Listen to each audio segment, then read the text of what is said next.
እዙይ ድምጽ ራዲዮ ኤረናዩ ዕለታዊ ዜና ኣብ ኢትዮጵያ በብእዋኑ ዝሽየሙ ዘለው ሚኒስትራት ዝርከብዎም ላዕለዎት ሰበስልጣን ብርግኣት ንነዊሕ ክቕጽሉ ዘይክእልሉ ዘለው ምኽንያት ኣብ ፓርላማት ሃገር ብመልክዕ ሕቶ ንመንግስቲ ቀሪቡ። ኣባላት ፓርላማ ነቶም ዝሓለፈ ሰሙን ካብ ስልጣን ዝተኣልዩ ንምትካእ ብቀዳማይ ሚኒስትር ኣብይ ኣሕመድ ንዝተረኽሑ ሓደስቲ ሰበስልጣን ንምጽዳቕ ብዕለት 24 ጥሪ ኣብ ዘካየድዎ ኣኼባዮም ነዚ ሕቶ ቀሪቦም። ንመንግስቲ ወኪሉ ኣብቲ ፓርላማ ዝተረኽበ ኣቶ ተስፋይ በልጅጌ ሽመት ስልጣን ምስ ተመክሮ ኣድማዕነት ቅንዕናን ተኣማንነትን ኣብ ግምት ብምእታው ከም ዝወሃብ እኳ እንተጠቐሰ ዝተሸሙ ሰበስልጣን በብእዋኑ ኣብ ሓፂር እዋን ብካልኦት ዝትክእሉ ንዘለዉ ምኽንያት ግና ኣይነፀረን። ቀዳማይ ሚኒስትር ኣብይ ኣሕመድ ኣብ ዝሓለፈ ሰሙን ኣብ ማሕዳሪ ማእከላይ ባንኪ ዝርከቦም ብውሕዱ 6 ሰበስልጣን ብምእላይ ብሓደስቲ ተኪቦም ኣሎ። ኣብ ካልእ ናይ ኢትዮጵያ ዜና ሓደ ካብ ላዕለዎት ሰበስልጣን ኢህወደግ ነበር ኣቶ በረኸት ስምዖን ድሕሪ ናይ 4 ዓመታት ማእሰርቲ ከም ዝተፈትሐ ንጠበቑ ብምጥቃስ መርበባት ዜናታ ሃገር ሓቢረን። ኣማኻሪ ቀዳማይ ሚኒስትር ኣብ ጉዳያት ጸጥታ ሚኒስትር መራኸቢታትን ካልእ ላዕለዋይ ጽፍሕታት መንግስቲ ዝነበሮ ኣቶ በረኸት ስምዖን ቀዳማይ ሚኒስትር ኣብይ ኣሕመድ ናብ ስልጣን ኣብ ዝመጻሉ ኣብ 2018 እዩ ብብልሽውና ተኸሲሱ። ንሱቲ ዝተመስረተሉ ክሲ ፖለቲካዊ ዕላማ ዘለዎ ምዃኑ ብምጥቃስ ምስ ብልሽውና ዝተሓዝ ገበን ከም ዘይፈጸመ ብመገዲ ጠበቑ ክከራኸር ጸኒሑ። ይኹን እምበር ብዝተመስረተሉ ክሲ ብልሽውና ገበነኛ ኮይኑ ከም ዝረኸቦ ዘመልክተ ቤት ፍርዲ ን6 ዓመታት ክእሰር ብይን ሂቡ። ነዚ ሓለፈ 4 ዓመታት ኣብ ባህር ዳር ኣብ ዝርከብ ቤት ማእሰርቲ ተኸይዱ ዝጸንሐ ኣቶ በረኸት ብ25 ጥሪ ድሕሪ መፍትሑ ኣብ ኣዲስ ኣበባ ናብ ዝርከቡ ስድራ ቤቱ ከም ዝተጸንበረ እተን መርበባት ጠቒሰን። ኣቶ በረኸት ዝተፈርዶ ዓመታት ማእሰርቲ ከይወድአ መፍትሑ ብምሕረት ይኹን ብኻልእ ግና ዛጊት ዝተሓበረ የለን።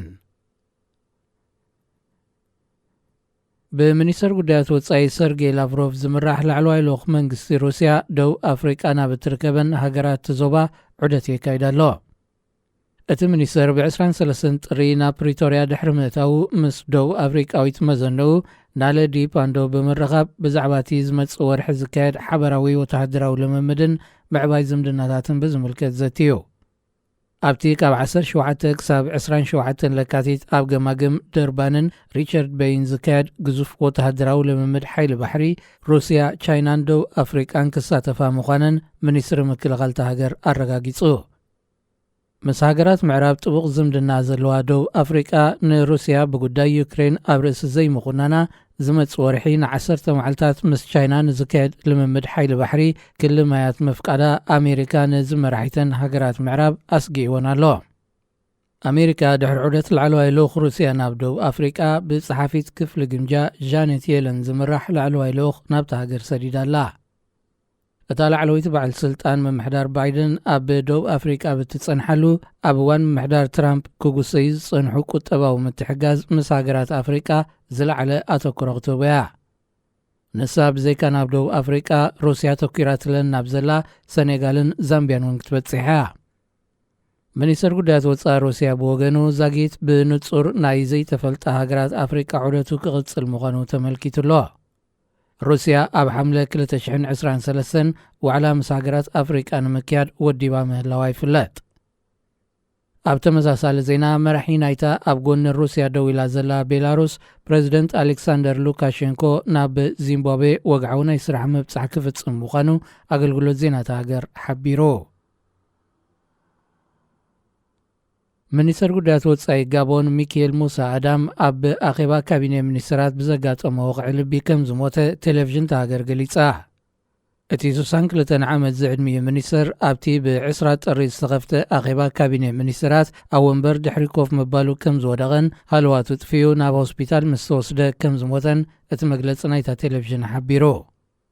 ሚኒስትር ኣዳሞ ናይ ቀረባ ዓርኪ ናይቲ ድሕሪ ሞት ኣቡኡ ኣብ 2009 ስልጣን ተረኪቡ ንጋቦን ዝመርሕ ዘሎ ፕሬዚደንት ዓሊ ቦንጎ ነይሩ።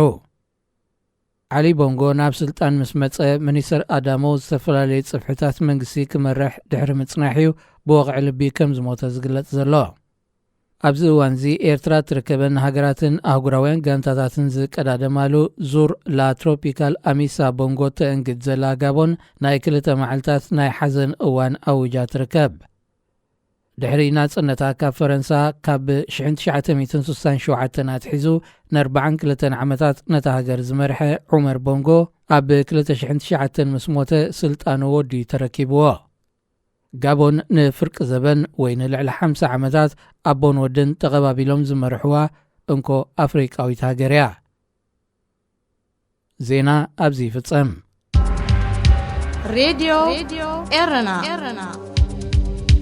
ሬድዮ ኤረና ካብ ከተማ ፓሪስ ዝመሓላለፍ ብኤርትራውያን ጋዜጠኛታት ዝዳሎ ነፃ ሬድዮ እዩ።